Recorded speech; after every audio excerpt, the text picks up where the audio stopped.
ಇನ್ನು ವಸತಿ ಇಲಾಖೆಯಲ್ಲಿ ನಡೆದಿರುವಂಥ ಭ್ರಷ್ಟಾಚಾರದ ವಿಚಾರಕ್ಕೆ ಸಂಬಂಧಿಸಿದಂತೆ ತಮ್ಮ ಮಾಜಿ ಆಪ್ತ ಜಮೀರ್ ವಿರುದ್ಧ ಹೋರಾಟಕ್ಕೆ ಕೇಂದ್ರ ಸಚಿವ ಕುಮಾರಸ್ವಾಮಿ ಪ್ಲಾನ್ ಮಾಡ್ತಾ ಇದ್ದಾರೆ. ಹೋರಾಟಕ್ಕಿಳಿಯಿರಿ ಅಂತ ಜೆಡಿಎಸ್ ಮುಖಂಡರಿಗೆ ಕುಮಾರಸ್ವಾಮಿ ಸೂಚನೆಯನ್ನು ಕೊಟ್ಟಿದ್ದಾರೆ. ದಾಖಲೆ ಮುಂದಿಟ್ಟುಕೊಂಡು ಜಮೀರ್ ಅಹಮದ್ ಖಾನನ್ನ ಇಕ್ಕಟ್ಟಿಗೆ ಸಿಲುಕಿಸುವಂತ ತಂತ್ರವನ್ನು ರೂಪಿಸಲಾಗಿದೆ. ಹೋರಾಟದ ರೂಪುರೇಷೆಯನ್ನು ತಯಾರು ಮಾಡಿ ಅಂತ ಎಚ್ಡಿಕೆ ತಾಕೀತು ಮಾಡಿದ್ದಾರೆ. ಜಮೀರ್ ರಾಜೀನಾಮೆ ಕೊಡೋವರೆಗೂ ಕೂಡ ಹೋರಾಟವನ್ನು ಮುಂದುವರಿಸಿ ಅಂತ ಸೂಚಿಸಿದ್ದಾರೆ.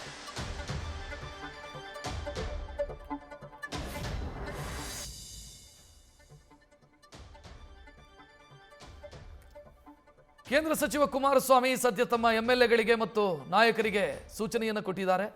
ಪ್ರಬಲ ಅಸ್ತ್ರ ಸಿಕ್ಕಿದೆ ಜಮೀರ್ ಅಹಮದ್ ಖಾನ್ ವಿರುದ್ಧ. ಯಾವ ಕಾರಣಕ್ಕೂ ಕೂಡ ಈ ಅಸ್ತ್ರ ವಿಫಲವಾಗದಂತೆ ನೋಡಿಕೊಳ್ಳಿ. ಜಮೀರ್ ರಾಜೀನಾಮೆ ಕೊಡೋವರೆಗೂ ಕೂಡ ಹೋರಾಟವನ್ನು ಮುಂದುವರಿಸಿ ಅನ್ನುವಂಥ ಸೂಚನೆ.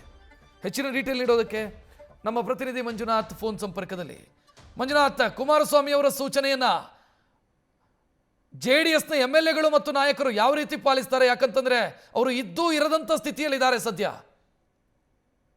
ಖಂಡಿತ ರಕ್ಷತ್, ಏನಂದ್ರೆ ಅಲ್ಪಸಂಖ್ಯಾತ ಕಲ್ಯಾಣ ಇಲಾಖೆಯಲ್ಲಿ ಅದರಲ್ಲೂ ಕೂಡ ಅಲ್ಪಸಂಖ್ಯಾತರ ಕಾಲೋನಿಗಳ ಅಭಿವೃದ್ಧಿಗೆ ಸುಮಾರು 1000 ಕೋಟಿಯನ್ನ ಸಿಎಂ ಸಿದ್ದರಾಮಯ್ಯ ಅವರು ನೀಡಿರ್ತಾರೆ. ಆದ್ರೆ ಅದಕ್ಕೂ ಹೆಚ್ಚು 800 ಕೋಟಿಯಷ್ಟು ಹಣವನ್ನ ದುರ್ಬಳಕೆ ಮಾಡ್ಕೊಂಡಿದ್ದಾರೆ. ಗುತ್ತಿಗೆದಾರ ಜೊತೆ ಶಾಮೀಲಾಗಿ ಹಣವನ್ನ ಪಡೆದುಕೊಂಡಿದ್ದಾರೆ ಅನ್ನೋ ಒಂದು ದಾಖಲೆಗಳೀಗ ಕೇಂದ್ರ ಸಚಿವ ಕುಮಾರಸ್ವಾಮಿ ಅವರ ಕೈಯಲ್ಲಿ ಸಿಕ್ಕಿರುವಂತದ್ದು. ಹೀಗಾಗಿ ಇದನ್ನ ನಿನ್ನೆ ಕೂಡ ಕುಮಾರಸ್ವಾಮಿ ಅವರು ದೆಹಲಿಯಲ್ಲಿ ಸುದ್ದಿಗೋಷ್ಠಿ ನಡೆಸಿ ಸಚಿವರ ವಿರುದ್ಧ ಆಕ್ರೋಶವನ್ನು ವ್ಯಕ್ತಪಡಿಸಿದ್ರು. ಜೊತೆಗೆ ಈ ಒಂದು ವಿಚಾರದಲ್ಲಿ ದಾಖಲೆಗಳಿದೆ, ಜೊತೆಗೆ ಸ್ಪಷ್ಟವಾದಂತಹ ಹೋರಾಟವನ್ನು ಮಾಡಬೇಕು. ಜೊತೆಗೆ ಸಚಿವ ಜಮೀರ್ ಅವರು ನೇರವಾಗಿ ಈ ಒಂದು ಅಕ್ರಮದಲ್ಲಿ ಭಾಗಿಯಾಗಿದ್ದಾರೆ. ಹಾಗಾಗಿ ಜೆಡಿಎಸ್ ಶಾಸಕರು ಯಾರಿದ್ದಾರೆ, ಶಾಸಕರು ಮತ್ತೆ ಪದಾಧಿಕಾರಿಗಳಿಗೆ ಒಂದು ನೇರವಾದಂತಹ ಸಂದೇಶವನ್ನ ರವಾನೆ ಮಾಡಿರುವಂತದ್ದು.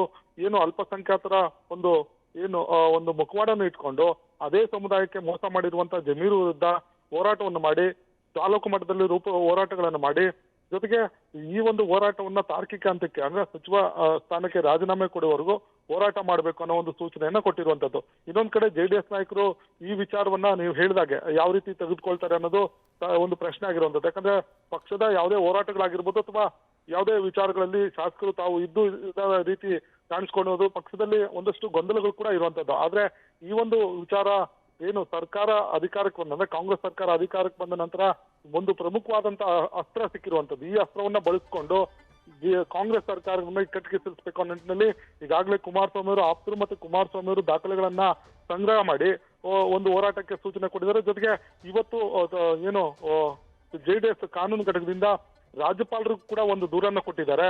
ಏನು ಜೊತೆಗೆ ಲೋಕಾಯುಕ್ತರಿಗೂ ಕೂಡ ದೂರನ್ನ ಕೊಟ್ಟಿದ್ದಾರೆ. ಜೊತೆಗೆ ಹೋರಾಟದ ರೂಪುರೇಷೆಗಳನ್ನು ಮಾಡಲಿಕ್ಕೆ ಶಾಸಕಾಂಗ ಪಕ್ಷ ನಾಯಕ ಸುರೇಶ್ ಬಾಬು ಅವರು ಕೂಡ ಸೂಚನೆ ಕೊಟ್ಟಿರುವಂತದ್ದು. ಹಾಗಾಗಿ ಈ ಒಂದು ವಿಚಾರವನ್ನ ತಾರ್ಕಿಕ ಅಂತ ತೆಗೆದುಕೊಂಡು ಹೋಗೋದ್ ನಿಟ್ಟಿನಲ್ಲಿ ಜೆಡಿಎಸ್ ನಾಯಕರು ಯಾವ ರೀತಿ ಪ್ಲಾನ್ ಮಾಡ್ತಾರೆ ಅನ್ನೋದನ್ನ ಕಾದು ನೋಡ್ಬೇಕಾಗಿರುವಂತದ್ದು. ರಕ್ಷತ್, ಥ್ಯಾಂಕ್ ಯು ಮಂಜುನಾಥ್ ಮಾಹಿತಿಗೆ. ನ್ಯೂಸ್ ಫಸ್ಟ್ ನಿರ್ಭೀತಿಯಿಂದ ನಿಮ್ಮ ಪರವಾಗಿ.